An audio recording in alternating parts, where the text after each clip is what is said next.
The dream, if it was a dream, clung to Elias like the sea mist, a fragmented whisper of stone and shadow. He'd woken with a jolt, heart hammering, the single phrase, "You should not have come here," echoing in the hollows of his mind. He dismissed it as a product of fatigue and the unsettling atmosphere, but the feeling of being watched persisted, a prickling sensation at the back of his neck. He emerged from the tent, the gray dawn painting the island in shades of melancholy.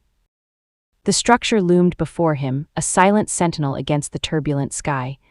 The wind, now a mournful howl, seemed to emanate from the stone itself, carrying with it a palpable sense of age and something else. A weight, a pressure, as if the very air was saturated with forgotten memories. He forced himself to focus on the practicalities. He needed to document the structure, to gather data, to understand its purpose. He began a methodical exploration, circling the base, carefully examining the stone. The basalt was incredibly dense, almost impervious to weathering. The surface was covered in intricate carvings, a complex tapestry of geometric patterns and stylized symbols. He photographed each carving, meticulously documenting its details. The structure lacked any obvious entrance. There were no doors, no windows, no visible seams in the stone. He ran his hands over the surface, searching for a hidden mechanism, a concealed opening. He found nothing. It was as if the structure had been grown, not built, seamlessly integrated into the landscape. He noticed something peculiar about the arrangement of the carvings. They weren't random. They seemed to follow a specific pattern, a complex geometric progression. He sketched the pattern in his notebook, attempting to decipher its meaning. It reminded him of cymatics, the study of visible sound patterns, but far more complex, far more intricate. He spent hours examining the structure, meticulously documenting its architecture. He measured its dimensions, analyzed the composition of the stone, and recorded the ambient electromagnetic field. The readings were consistently high, far exceeding anything he'd ever encountered. The structure was radiating energy, a subtle but palpable force that seemed to permeate the air. As he continued his exploration, he stumbled upon a small, overgrown alcove hidden behind a cluster of rocks. The alcove was partially collapsed, but he could make out the remnants of a stone structure, a small, rectangular building that had once been attached to the main structure. He carefully cleared away the debris, revealing a crumbling stone doorway. He hesitated for a moment, a sense of foreboding washing over him, but his curiosity, his relentless drive to understand the unknown, outweighed his apprehension. He stepped inside. The interior was small and cramped, barely large enough to stand in. The walls were covered in moss and lichen, and the air was thick with the smell of damp earth and decay. But amidst the debris, he found something that sent a jolt of excitement through him. Books, or rather fragments of books, pages torn from journals, notes scribbled on scraps of parchment, diagrams drawn on weathered maps. The pages were brittle and fragile, but he could make out enough to realize that they belonged to a single individual. Elias Blackwood, the name was familiar. He'd come across it during his research, a footnote in an obscure historical text. Blackwood had been a 19th-century antiquarian, a dedicated researcher obsessed with ancient lore and forgotten civilizations. He disappeared mysteriously in the late 1880s, rumored to have gone mad while searching for a lost artifact. Elias carefully collected the fragments, piecing together the scattered pages. The handwriting was elegant but erratic, the language archaic and poetic.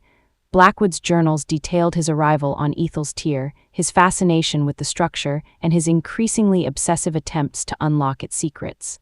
"The stone sings," Blackwood wrote. "It vibrates with a power that transcends understanding. I believe it is a gateway, a conduit to something else, something ancient, something vast, something beyond human comprehension." Blackwood's research focused on the structure's geometric patterns, the intricate carvings that covered its surface. He believed that the patterns were not merely decorative but a complex code, a language of light and sound. "The key lies in the resonance," Blackwood wrote. "The stone responds to specific frequencies, to specific colors. I have discovered a pattern, a sequence of harmonic alignments that unlocks something within." Elias's heart quickened. Harmonic alignments, resonant frequencies. It sounded eerily familiar. He'd encountered similar concepts in his own research, but he dismissed them as mere speculation. He continued to pore over Blackwood's journals, piecing together the fragments of his research. He discovered references to chromatic keys, spectral harmonies, and vibrational signatures. Blackwood believed that the structure responded to specific colors, to specific frequencies of light. The colors are not merely visual, Blackwood wrote. They are vibrational, energetic, they resonate with the stone, unlocking its secrets. I have identified a sequence, a pattern of chromatic alignments that awakens something within. He found a diagram, a complex arrangement of colored circles and geometric shapes. The diagram was labeled the Chromatic Key. Elias stared at the diagram, a sense of unease washing over him. He didn't understand what it meant, but he knew, instinctively, that it was important. It was as if Blackwood had left him a clue, a key to unlocking the structure's secrets. He spent hours studying the diagram, attempting to decipher its meaning. He noticed that the colors were arranged in a specific sequence, a pattern that seemed to follow a complex mathematical progression.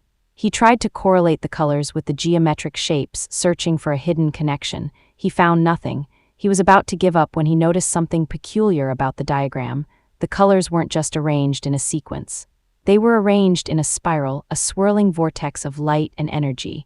He realized that the spiral wasn't just a visual representation. It was a map, a diagram of the structure's internal energy flow. He traced the spiral with his finger, following the path of the colors. He realized that the colors corresponded to specific locations on the structure's surface. He rushed outside, eager to test his theory. He found the first location, a small, circular carving on the structure's base. The carving was painted a deep shade of indigo. He shone his flashlight on the carving, focusing the beam on the indigo surface. Nothing happened. He tried again, adjusting the angle of the beam. Still nothing. He was about to give up when he noticed something peculiar about the indigo surface. It was subtly different from the surrounding stone. It was slightly warmer, slightly more vibrant. He ran his hand over the surface, feeling for any irregularities. He found a small, almost imperceptible indentation. He pressed his finger into the indentation. A faint click echoed through the air. A section of the structure's surface slid open, revealing a hidden chamber. Elias stared at the opening, his heart pounding in his chest. He had no idea what lay within, but he knew, instinctively, that he was on the verge of a major discovery. He took a deep breath and stepped inside.